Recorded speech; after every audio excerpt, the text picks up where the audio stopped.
भगवान की प्राप्ति कलयुग में होती। और भगवान कैसे देखा जाता? जैसे आप ओम देख रहे हैं, आप हमको देख, लेकिन ये चर्म आंखों से नहीं, ये शरीर की इन दोनों आंखों से नहीं देख सकते हो, क्योंकि वो बहुत सूक्ष्म है। उसके लिए दिमाग चाहिए, ज्ञान चक्षु चाहिए, तीसरा नेत्र शिव नेत्र चाहिए आपको, आपके पास।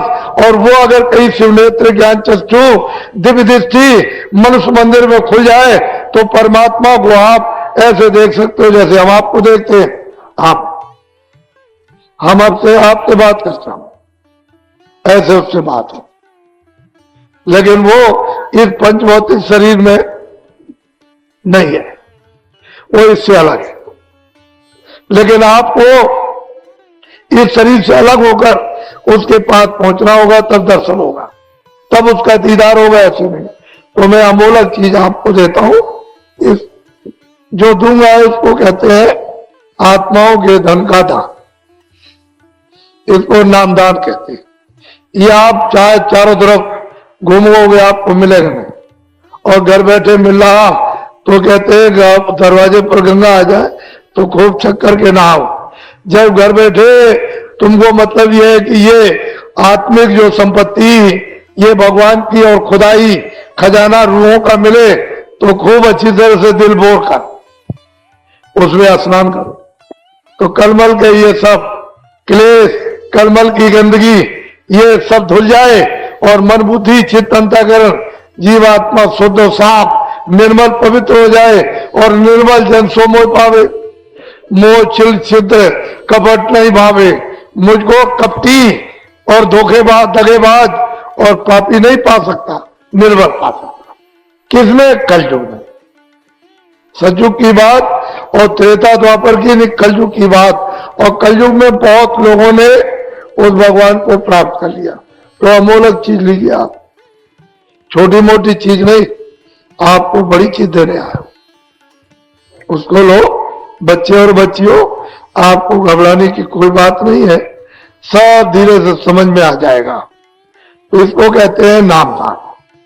ये जीवात्माओं के धन का दान है, इसको लो आप।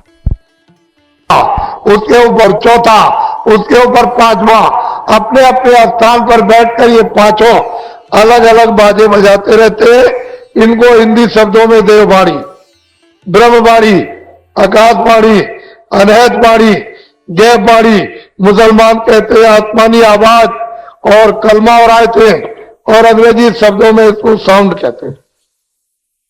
इन्हीं बाजों को पकड़ाकर ये सारी जीवात्माओं का भंडार, एक छोटा सा रूहों का खजाना सतलोक से, यानी इन बाजों के द्वारा उतार करके भेजा गया। एक बाजे से दूसरा, दूसरे बाजे से तीसरा, तीसरे बाजे से चौथा, और चौथे बाजे से पांचवा, सबसे नीचे वाला बाजा घंटा उसमें यहां उतार करके बाजों के द्वारा इन जीवात्माओं को लाया गया है। कहां पर? यहां जमीन पर, इस मृतलोक में। यहां पर जब इनको यहां लाए तो भगवान ने मसाला मिलाकर मां के पेट में खोल तैयार किया। खोल कहते हैं शरीर। जब 5 महीने का तैयार हो गया तो मेरी तरफ देखो, इधर देखो, मां के पेट में दोनों आंखों के बीचों बीच ये दरमियान में जीवात्मा को यहां पर ला करके बैठा दिया। इधर देखिए आप, जीवात्मा की आंख खुली है, जीवात्मा के कान खुले और जीवात्मा की नाक खुली। ये मां के घर में ये सब बाजे सुनती है। ये जीवात्मा घंटा भी सुनती, जितने बाजे बज रहे सब सुन रही और आंख से देखती। जब 9 महीने पूरे हुए और बच्चा घर से बाहर आया तो सतयुग जोगी सब वैज्ञानिक, सब बच्चे बच्चियां सब वैज्ञानिक और करार ध्यान पर बैठा। सारी जीवात्माएं इन बाजों को पकड़ के एक बाजे से दूसरा, दूसरे से तीसरा, तीसरे से चौथा, चौथे से पांचवा, एक पलक में पकड़ के चढ़ गए सतलोक में। और वहां से इन बाजों के द्वारा एक पलक में उतर आए, चढ़ गए, उतर आए, चढ़ गए। दिन में कितने बार जाना, कितने बार आना, कोई पर्दा नहीं, कोई गंदगी नहीं, न पाप की, न पुण्य की, न अच्छे की, न बुरे की, न न्याय की, न अन्याय की, न सत्य की, न वेद, न कथे, न कुरान, न पुराण, कुछ नहीं।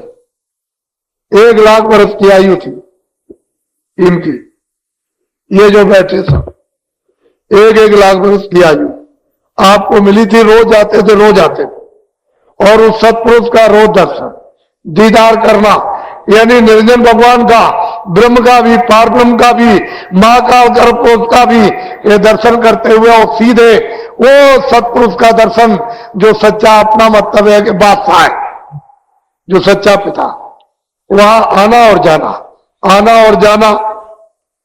जब लाख वर्ष की आयु पूरी हुई तो ये सब जाने लगे सब। तो निरंजन भगवान ने सोचा कि मेरी तो मेहनत सब बेकार हो जाएगी, ये सब चले जाएंगे तो बेकार हो जाएगी। तो उन्होंने फौरन अपनी शक्तियां पैदा की और उनको जब जन्म दे दिया तो आदेश दे दिया कि चले जाओ, घोर जंगल में तपस्या करो। तो ये लोग चले गए, 20,000 बरस तक तपस्या की। इनका नाम क्या है? ब्रह्मा विष्णु महादेव। जब ब्रह्मा ने समाधि लगाई तो उनको देववाणी सुनाई दी। निरंजन भगवान ने चारों वेद लिखे, बहुत पत्र पर, जो मैं बोलूं सब लिखते जाओ। वो जो कुछ बोलते गए वो सब लिखते चले गए। तो 80,000 कर्मकांड, 16,000 उपासना कांड और 4,000 ज्ञान कांड, 1 लाख श्लोक है। पूरा विधान बना दिया। जब विधान बन गया तो उन्होंने आदेश दिया कि इन सब मनुष्यों को सुना दो कि पूरा पाप का, पुण्य का, अच्छे का, बुरे का, न्याय का, अन्याय का, लूले का, लंगड़े का, अमीर का, गरीब का, राजा का, रैयत का, 4 खानों का, 84 लक्ष्योनियों का, और 9 स्वर्ग का और नरक का सब विधान बन गया। सबको आजादी दी जाती है। जो कोई कर्म अच्छा बुरा पाप पुण्य करेगा सब अपना अपना सबको भोगना है, ये सब लिखा गया।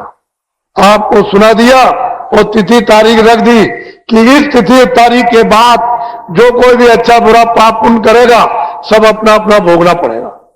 बस तिथि तारीख निकल गई, कभी अच्छा कभी बुरा, कभी न्याय कभी अन्याय, कभी सत्य कभी असत्य है। ये आपने जो कर, पहले तो कोई बुरा करता ही नहीं था, कितने जो बीत गए, उसके बाद एक बुरा हो गया, फिर कितने जूझ बूझ गए तो 2 बुरे हो गए, फिर कितने मतलब 4 बुरे हो गए, धीरे धीरे धीरे धीरे धीरे धीरे।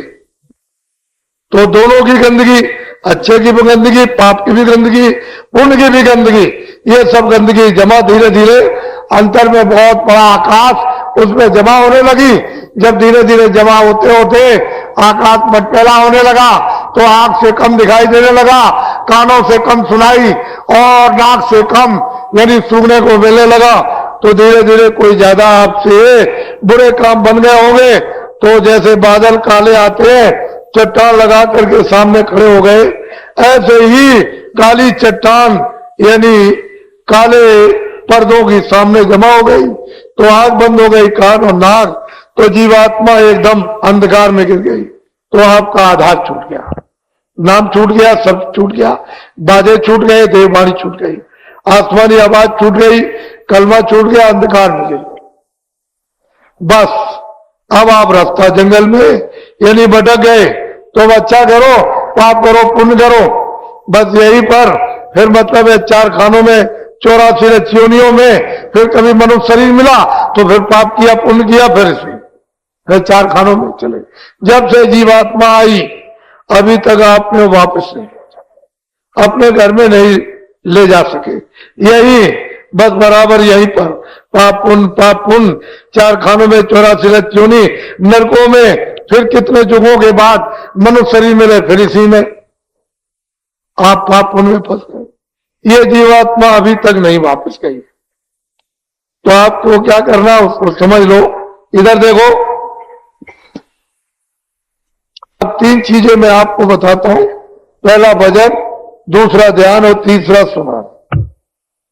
समझ लोगे आप, भजन कर लोगे, जल्दी जीवात्मा जाग जाएगी। नहीं समझोगे कितने युग और भी जाएंगे और ये मनुष्य शरीर तो फिर मिलना ही नहीं। तो पहले समझ लो, मेरी तरफ इधर देखो, कानों के सुनने का नाम है भजन, आंख से देखना इसको कहते हैं ध्यान, और सुमरन यानी नाम लेना, रूप को याद करना, ये कहते हैं सुमरन। तीनों चीजें अलग है, सुमरन अलग है, ध्यान अलग है, भजन। इधर देखो, शरीर में एक कान इधर, एक कान इधर, कितने कान हुए? जोर से बोलो, दो हो गए कान। इधर देखो, शरीर में एक आंख इधर, एक इधर, कितनी आंख हुई? दो आंख हो गई। शरीर में एक नाक इधर, एक नाक इधर, कितनी नाक हुई? दो नाक हो। तो दो आंख, दो कान, दो नाक तो शरीर में। अब मेरी तरफ देखो, ये जीवात्मा दोनों आंखों के मध्य भाग दरमियान में बैठी हुई, उस जीवात्मा में एक कान और शरीर में दो कान, कितने कान हुए? तीन कान हो गए। फिर बोलो, कितने कान? तीन कान हो गए। ये जीवात्मा बैठी हुई है, उस जीवात्मा में एक आंख और शरीर में दो आंखें, कितनी आंख हुई? कितनी आंखें हुई? तीन आंख हो गई। ये जीवात्मा बैठी हुई है, उस जीवात्मा में एक नाक और शरीर में दो नाक, कितनी नाक हुई? कितनी नाक हुई? तो आज आपको ये पता चल रहा कि तीन आंख है, तीन कान है, तीन नाक। पहले तो किसी ने नहीं बताया। दो आंख, दो कान, दो नाक तो शरीर में, एक आंख, एक कान, एक नाक जीवात्मा में। जब ये सतलोक में थी तो इसमें कुदरती आंख, कुदरती नाक, कुदरती कान, वहां इसमें कुदरती थे जब इस पर कोई भी पर्दा नहीं था, किसी तरह की गंदगी का पर्दा नहीं था। तो ये आंख खुली थी, कान खुले थे और नाक खुली हुई थी, कोई पर्दा नहीं था। लेकिन जब ये पर्दों के अंतर्गत आई तो फिर इसमें तीन आंख, तीन कान, तीन नाक हो गए। अब तीन आंख है, तीन कान है, तीन नाक। तो अब दो आंख और कान और नाक तो शरीर में, और एक आंख, एक कान, एक जीवात्मा में। तो भजन कैसे करोगे उसको समझ लो। दिन में काम करना, खेती दुकान दफ्तर का पहले, शाम को बच्चों की सेवा करो। अब ये दो काम आपने अपने पूरे गृहस्थी में कर लिए, कोई काम नहीं रहा तो सोने जब जाओ तो चारपाई पे बैठ जाओ और सोने के पहले 15 मिनट हमको समय दे देना भजन में। 15 मिनट हमको समय देना भजन में। कैसे भजन करोगे? सीधे चारपाई पे लेट जाना, ये अपनी दोनों आंखें बंद कर लेना। इधर देखो आप, शरीर की दोनों आंखें बंद, ये दोनों उंगलियां कपड़ा हटा करके धीरे से कान के अंदर डाल के दोनों कान बंद कर लेना। आंख भी बंद, कान भी बंद, न बाहर से देखना न बाहर से सुनना। 15 मिनट न आंख खोले न कान खोले। इधर देखो ऐसे, इधर देखो, ये जीवात्मा बैठी हुई है दोनों आंखों के बीचों बीच, इसमें एक कान है, जीवात्मा में एक कान है। इस जीवात्मा के चारों तरफ मन, बुद्धि, चित्त और अहंकार, ये चारों तरफ बैठे हुए, मन, बुद्धि, चित्त और अहंकार। आपको क्या करना है? ये आंख बाहर की बंद कर लेना और ये दोनों उंगलियां कान के। इधर देखो मेरी तरफ, ये जीवात्मा बैठी हुई है, उसमें एक कान है। तो जीवात्मा के कान का रास्ता अंदर से, इसके चारों तरफ मन, बुद्धि, चित्त। तो मन को, बुद्धि को, चित्त को यही रोक लेना। घर में, झगड़े में, दुकान में, खेती में कहीं मत जाने देना।